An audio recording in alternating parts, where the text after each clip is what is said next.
Hello friends, જય શ્રી ગણેશ. બધાને સ્વાગત છે તમારું મારી ચેનલ ગુજરાતી કિચનમાં. મારી જેમ જે લોકો ચટોરા છે, વારંવાર ચટપટું ખાવાની ઈચ્છા થાય છે તેવા લોકો માટે ખાસ આ વિડીયો છે. અને આ નાસ્તો એવો છે કે શિયાળો, ઉનાળો, ચોમાસું, સવાર સાંજ ગમે ત્યારે ગમે તેને આપશો ને કોઈ ખાવાની ના જ નહીં પાડે. એવામાં પણ હવે ગરમી આવી ગઈ એટલે વધારે વાર કિચનમાં ઊભા રહી અને આપને પણ કંઈ ઝંઝટવાળું બનાવવાની ઈચ્છા બિલકુલ નથી થતી. તો ઝટપટ રવો, બેસન, મેંદાનો ઉપયોગ કર્યા વગર નવા સ્વાદના આ વડા ચાલો બનાવીએ. એ પહેલાં જો વિડીયો થોડો પણ પૂરો જોયા પછી પસંદ આવે તો વિડીયોને લાઇક, શેર અને ચેનલને સબસ્ક્રાઈબ કરવાનું બિલકુલ નહીં ભૂલતા. તો આ નાસ્તો બનાવવા માટે આપણે અહીંયા રવો, બેસન કે મેંદાનો બિલકુલ ઉપયોગ નથી કરતા. આપણે અહીંયા લીધો છે ચોખાનો લોટ. પણ તમને થતું હશે કે ચોખાનો લોટ લઈએ છીએ તો આપણો નાસ્તો છે એ થોડો ચવડ થશે કે આપણે એમાં થોડું તેલ ચડશે, પણ એવું કંઈ નથી થવાનું. જો હું તમને ટિપ્સ આપું છું એ ફોલો કરશો એટલે બિલકુલ નાસ્તામાં તેલ નથી ચડવાનું. તો એના માટે આપણે જે ચોખાનો લોટ છે એમાં આપણે ગરમ પાણી એડ કરી અને એનો લોટ બાંધવાનો છે. ગરમ પાણીથી લોટ બાંધશું એટલે ચોખાનો લોટ છે સરસ એવો સેટ થઈ જશે અને બિલકુલ એમાં તેલ નહીં ચડે. અને એકદમ ઓછા ઓઇલથી, ના બરાબર તેલથી તમારે આ નાસ્તો બનાવવો હોય તો એના માટેની પણ હું તમને ટિપ્સ આગળ જણાવું છું. અને ઇન્સ્ટન્ટ જો આ રેસીપી બનાવવી હોય, ચોખાનો લોટ અવેલેબલ નથી તો એના માટે શું ઉપયોગમાં લેવું ને એ પણ હું તમને આગળ વિડીયોમાં જણાવી દઈશ. ને એ વસ્તુ તો આપણા ઘરમાં હંમેશા હોય જ છે. તો ચાલો આપણે મિક્સ કરી દીધું. એક થીક એવું આપણે એને રાખી અને ઉપરથી કવર કરી મિક્સ કરી સાઈડમાં રાખી દીધું. આપણે અહીંયા એક કડાઈ લઈ લીધી. કડાઈમાં આપણે 2 થી 3 ચમચી જેટલા કાચા સિંગદાણા લઈ 50% જેટલા આપણે એને શેકી લેવાના છે.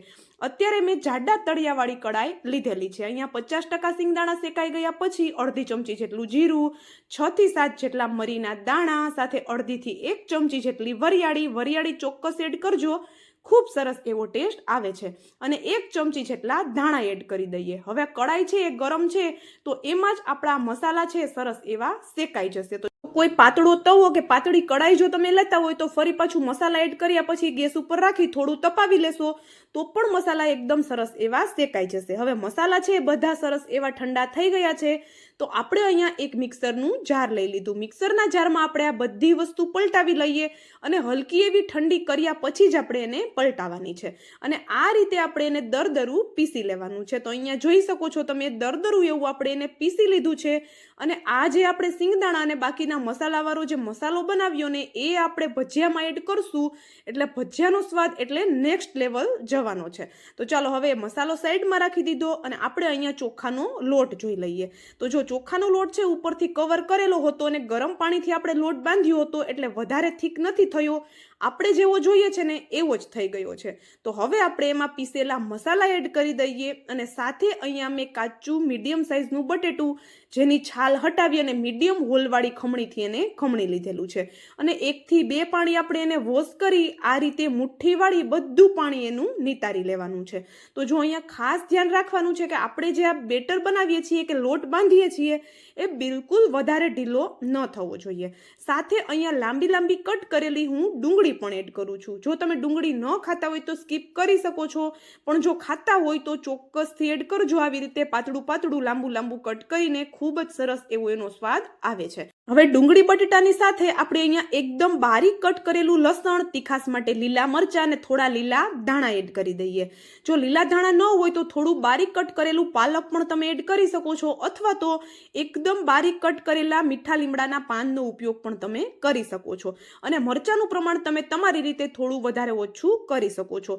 હવે 10 મિનિટ માટે મેં અહીંયા એકદમ ઉકળતા ગરમ પાણીમાં મગની દાળ પલાળેલી હતી. ફોતરાવાળી જ મગની દાળ મેં લીધેલી છે.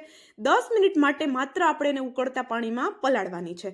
ચાલો, મગની દાળ છે એ આપણે અડધો કપ પલાળેલી હતી, પલળી અને 1 કપ જેટલી થઈ ગયેલી છે. તો અહીંયા મગની દાળ પણ એડ કરી દીધી, અડધી ચમચી જેટલી હિંગ અને અડધી ચમચી જેટલો આપણે અહીંયા મીઠું એડ કરી દીધું, એટલે કે સ્વાદ પ્રમાણે મીઠું એડ કરી દીધું. બંને વસ્તુ એડ કરી ત્યારે મારો કેમેરો બંધ હતો એટલા માટે મેં તમને પાછળથી બતાવી દીધું. હવે અહીંયા આપણે અડધી ચમચી જેટલી હળદર અને 1 ચમચીથી ઓછો લાલ મરચું પાવડર એડ કરીએ. અડધી ચમચી જેટલો આમચૂર પાવડર એડ કરીએ. આમચૂર પાવડરની જગ્યાએ લીંબુનો રસ પણ તમે લઈ શકો છો. હવે આ બધી વસ્તુને એકદમ સરસ એવી હાથેથી મિક્સ કરવાની છે, સરસ એવી મસળીને. અને આપણે આ લોટ મિક્સ કરી કરીએ ત્યારે જ આપણે સાઈડમાં તેલને ગરમ થવા માટે રાખી દેવાનું છે, કારણ કે ખૂબ પ્રમાણમાં શાકભાજી છે તો આપણે આ લોટ છે એને ઢીલો બિલકુલ નથી કરવાનો, અને વધારે પ્રમાણમાં પણ લોટનો ઉપયોગ નથી કરવાનો. આપણે જેટલો લોટ લીધો છે અડધો કપ એટલા જ લોટમાં આપણે આ ભજીયાને બનાવી લેવાના છે. લોટ ઓછો અને શાકભાજી વધારે રાખશું એટલે ઉપરથી એકદમ ક્રિસ્પી કરારા અને અંદરથી જાળીદાર એવા આપણા ભજીયા કે પછી વડા બનીને તૈયાર થશે.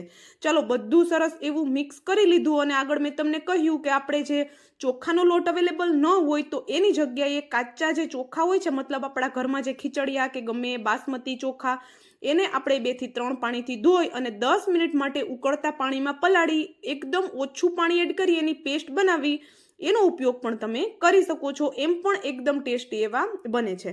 આપણે જે લોટ બનાવ્યો એમાંથી આવી રીતે મીડિયમ સાઇઝના આપણે રફલી એવા બોલ્સ વાળવાના છે.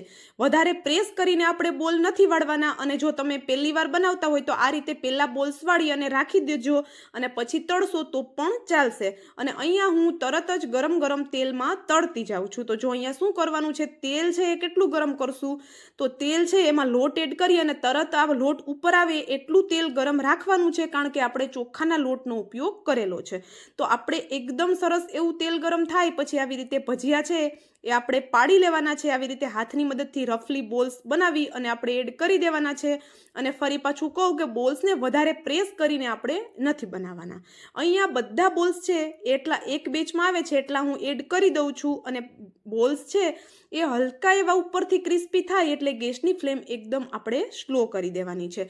દાલ વડા છે, ભજીયા છે, બટાટા વડા છે, એ તો બધી વસ્તુ ગુજરાતીઓની એટલી ફેવરિટ હોય છે કે ગમે એ ઋતુમાં આપશો એ શોખથી ખાશે.